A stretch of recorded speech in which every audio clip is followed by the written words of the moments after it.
वरना फिर आप जो है टैक्स कर दिया। बिलावल जमाली हैं जी कराची से, कहते हैं जी सर यहाँ भी अफ़गानी दंदनाते फिरते हैं। मैंने 15 पर कॉल की, उन्होंने दूसरा नंबर मुझे दिया, दूसरे नंबर पे जब मैंने ट्राई किया तो नंबर ही बंद था। मैं आपको क्या बताऊं, ये कहते हैं कि कराची के मालिक ही हम हैं, कराची किसी के बाप का नहीं है, कराची को तो हम अफ़गानिस्तान में शामिल करेंगे। यहाँ सुराब कोट में आज़ादाना तौर पर अफ़गानिस्तान का झंडा लहराते फिरते। यार ये बड़ी ही तशवीशनाक बात है जो आप बता रहे हैं, और आई होप कि अभी आपका सवाल मैंने पढ़ा है तो ये अरबाब इख्तियार तक पहुँचेगा, लेकिन मैं भी आगे इसको पास ऑन करता हूँ और इसको देखना पड़ेगा। और ये वाकई एक सीरियस इशू है, और अफ़गानिस्तान का झंडा लहराना ये तो फिर अपना इसका मतलब है कुछ शय दे रहा है उनको वहाँ पे।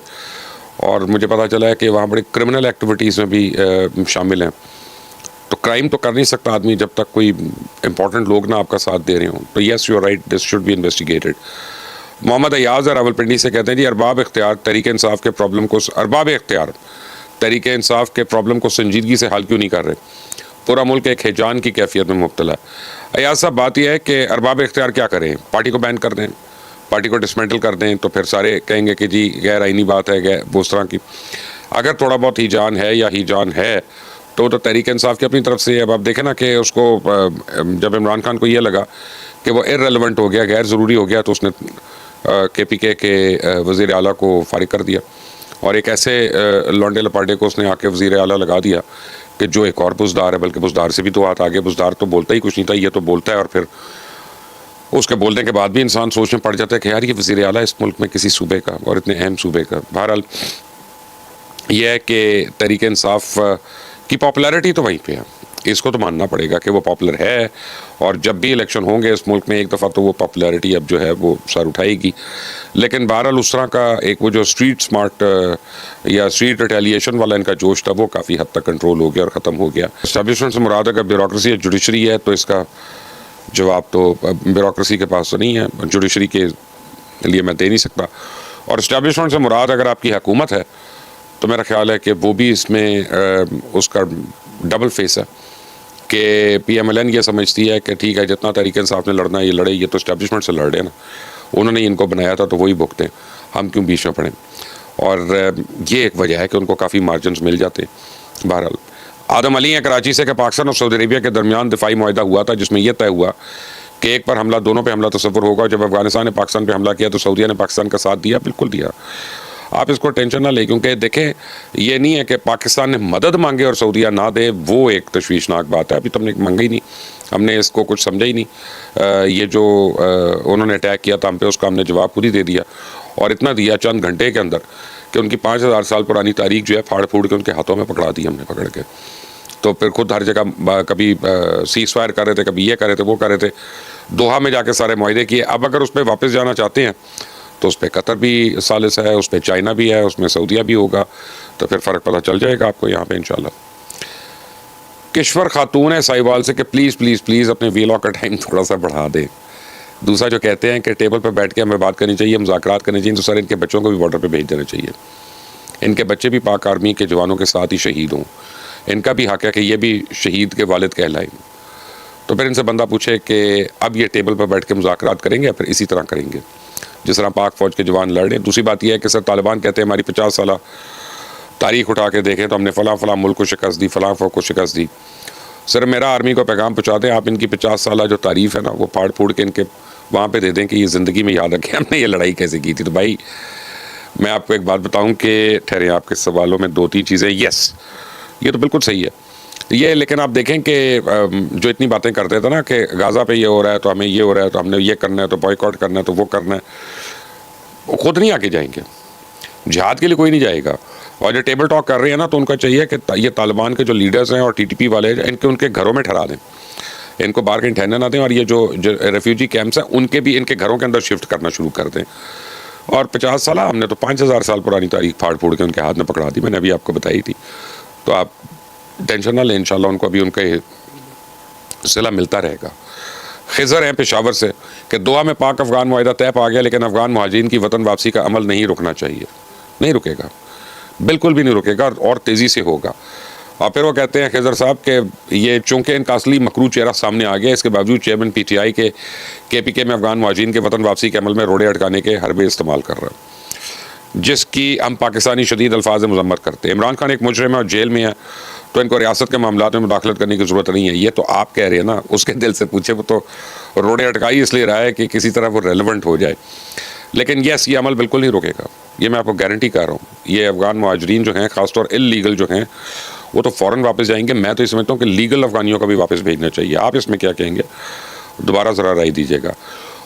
उमर फ़ारूक है हरीपुर से। अफ़गान ने जो दीनी और दुनियावी इल्म हासिल किया है वो इसी पाकिस्तान में हासिल किया, जहाँ ये जिहाद करने की कोशिश कर रहे हैं। अगर इधर इस्लाम नहीं होता तो फिर ये कहाँ से कुरान की तालीम लेते? और इंडिया जिसको अपना दोस्त समझते हैं मुसलमानों का और इस्लाम के तो खिलाफ है। और अगर पाकिस्तान में हिंदू होते हैं फिर इंडिया की कोई मसला ना होता। अगर ये बात गलत है तो सबूत बांग्लादेश मौजूद है, जो इंडिया को छोड़कर पाकिस्तान को देख रहा है। और इंडियन मुसलमानों की ज़िंदगी अजाब बनी हुई है, कुर्बानी नहीं दे सकते, गोश्त नहीं खा सकते, और रोज़ इनको साबित करना पड़ता है कि वो हिंदुस्तान के मुखलिस हैं। जो लोग तालिबान और अफ़गानिस्तान के लिए नरम गोशा रखते हैं वो जान ले, इनका इस्लाम और जिहाद से कोई ताल्लुक़ नहीं है। लोग सिर्फ लोगों को गुमराह कर रहे हैं, इंडिया से पैसे लेते हैं, इसराइल से भी पैसे हैं, और इंडिया के ज़रिए माल खा रहे हैं। मकसद पाकिस्तान को नुकसान पहुँचाना। असल में आपको एक बात बताऊँ कि इनकी तारीख़ है, एक इनके खून में शामिल है। इनकी आप समझें कि DNA में है पैसे खाना, पैसे लेना, और ये पैसे के लिए कुछ भी कर लेते हैं, और कुछ भी ये करने को तैयार है। मैं कुछ ज़्यादा बातें करना नहीं चाहता, आप कुछ समझ लें, आप लोगों को पता है। जहाँ तक इंडिया में और मुसलमानों का ताल्लुक है, तो पहले इंडिया में अफ़गानियों का हाल देख लें, पाकिस्तान में अफ़गानियों का हाल देख लें कि वहाँ पे ना उनके पास रोटी है, ना खाना है, ना काम है, ना धंधा है, ना पैसा है, ना रहने को जगह, और उनको करने भी नहीं दे रहे। तो ये नाशुक्रों को समझ आ जाएगी जब इनका ज़्यादा वास्ता पड़ेगा उनके साथ। और इंडियन मुसलमानों का हाल, मैं आपको इंडियन मुसलमानों का हाल बताता हूँ कि अभी कुछ अर्सा पहले हाउस ऑफ लॉर्ड्स में एक डिबेट हो रही थी जिसमें उन्होंने पाकिस्तान से मुझे इनवाइट किया था, इंडिया से जावेद अख्तर को इनवाइट किया था, तो उसको पिस्सू पड़ गए थे जावेद अख्तर को, और ने कहा कि मैं मुबशर लुकमान के सामने नहीं बैठ सकता भाई, ये वो और ब्ला ब्ला। तो ये तो कुछ का कुछ कह देते हैं, तो फिर बाद में मुझे बड़ी मुश्किल होगी। अच्छा, फिर उसको किसी ने कहा जी आप तो सेल्फ प्रोक्लेम्ड दैरिया हैं, आपको तो कोई प्रॉब्लम ही नहीं होनी चाहिए, आपका तो इस्लाम से कोई ताल्लुक ही नहीं है। कहते नहीं यार, वो नहीं मानते, वो जो है ना हमें छोड़ते ही नहीं, क्योंकि मेरा नाम अब जावेद अख्तर है। तो इनका हाल तो ये है। शेख महबूब है मानसरा से। अल्लाह आपको ज़िंदगी और सेहत अता फरमाए, आमीन। शुक्रिया। सच या झूठ को छोड़ें, ये काम जो आप कर रहे हैं सिविल सोसाइटी के लिए कोई भी नहीं करता। अल्हम्दुलिल्लाह आप दीन का काम भी करते हैं, मुल्क का काम भी करते हैं, और आवाम की खैर खाई भी करते हैं। इसका अजर अल्लाह आपको दे सकता है। बाकी हम जैसे लोग आपको दुआएं दे सकते हैं। बाकी ये जो अफ़गानी वाला निकालने वाले की बात है, यकीन करें ये वो नासूर है जिसका कोई इलाज नहीं। जितना जल्द हो सकता है इसको काट के फेंक दें तो हमारी सेहत पे अच्छा असर पड़ेगा, वरना ये जितने रहेंगे नुकसान होगा। मैं आपसे बिल्कुल एग्री करता हूँ अफ़गान के मामले में। जहाँ तक आपकी दुआ है, अल्लाह ताला उसको कबूल करे, और हर एक को लंबी ज़िंदगी और सेहत के साथ चाहिए होती है। और मैं आपको एक बड़ी इंटरेस्टिंग बात बताऊं कि हालांकि मेरी उम्र इतनी हो गई है, मैं आपसे एक पर्सनल बात शेयर कर रहा हूँ। तो हमारे एक एंकर हैं, वो हाफिज़ कुरान, तो उनका परसों ही मैं बैठ के नोट्स ले रहा था कि यार मैं कुछ सूरतें हैं कुरान की, जो मैं बड़ी वाली सूरतें हैं मैं याद करना चाहता हूँ ज़ुबानी, ताकि वो नमाज में पढ़े आदमी तो मज़ा आए। तो वो याद नहीं होती, कोई तरीका तो बताओ। तो वो आजकल मैं नोट्स ले रहा हूँ उनसे कि किसी तरह मैं सीखूँ, क्योंकि मैं समझता हूँ कि जो कुछ आपने सीखा होता है उससे आपको हर दफ़ा ज़्यादा सीखना है, बेहतर सीखना है। और फिर कुरान पाक से ज़्यादा बड़ी कौन हमारी रहनुमाई कर सकता है? वही है, बस एक ही किताब है दुनिया में जो वाकई हमारी रहनुमाई के लिए है। अल्लाह ताला सबको तौफीक दे उसकी, और उसका अजर सबको दे। अली रज़ा है गुजरात से, और अली कहते हैं जी बरतानिया ने कहा इसराइल को इंफ्रास्ट्रक्चर के लिए $500 अरब देने चाहिए जो कि नुकसान हुआ, और इस पर आपकी राय जानना चाहता हूँ। अली मुझे ये नहीं पता कि ये बरतानिया ने कहा है 500 अरब वाली बात, इसको मैं चेक करूँगा। लेकिन मुझे इतना पता है कि इसराइल की और बरतानिया की अंडर हैंड बड़ी सीरियस अनबन हो गई है। इतना मैं आपको बता दूं, जो खबरें आप तक नहीं पहुंची हुई, कि बरतानिया ने जिस दिन फ़लस्तीन को एक्सेप्ट किया था, अगले दिन उनको इजरायली हुकूमत की तरफ से एक केबल मिली, यानी मैसेज टेलेक्स पे होता है या केबल पे होता है, उसमें सिर्फ 2 अल्फाज लिखे हुए थे, और वो थे गेम ओवर। अब ये धमकी भी है, ये गिला भी है, ये इंतहाई धमकी भी है, ये सब कुछ है। और उसके बाद उन्होंने सबसे पहला काम यह किया कि बरतानिया के साथ जो वो इंटेलिजेंस शेयरिंग करते थे वो उन्होंने करनी छोड़ दी। यानी पूरे मिडल ईस्ट में तो मोसाद है, वो उनका इंटेलिजेंस देती थी कौन दहशतगर्द है, क्या कर रहा है, कहाँ पे है, उनके लिए काम कौन कौन कर रहे हैं। तो वो उसी से उनके वीज़ा और ये सब कुछ इमिग्रेशन वगैरह वो सारा उसके अंदर वो सिस्टम में यूज़ होता था। तो सबसे पहले उन्होंने उसको रोक दिया, और केस स्टार्मर के ख़िलाफ़ जो है एक बड़ी सीरियस कैंपेन शुरू हो गई है। तो केस स्टार्मर के ऊपर आप देखें जो बरतानवी वज़ीर आज़म है, उनको काफ़ी मुश्किलात हो रही हैं। नाइजल फराज जो हैं वो बहुत उठ कर आ रहे हैं। और केस स्टार्मर के बाद एक मैनचेस्टर के एमपी हैं, उनका नाम आ रहा है कि अगर इनको रिप्लेस किया तो वो हो सकते हैं।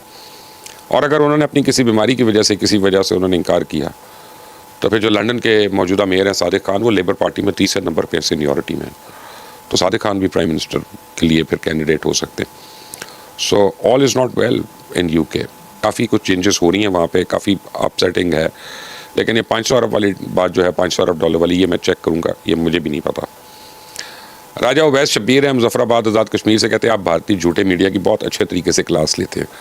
आपके प्रोग्राम को के ज़रिए मैं इंडियंस को बताना चाहता हूँ कि कश्मीरी उनसे बेहद नफ़रत करते हैं। अभी नंदन को कश्मीरी में थप्पड़ मारे और उन्होंने उसे अवार्ड दे दिया। जिस तरह वो लोग आज़ाद कश्मीर को लेने की बात करते हैं, हम मकबूजा कश्मीर को लेने की बात क्यों नहीं करते? ये भी तो हमारा हिस्सा है।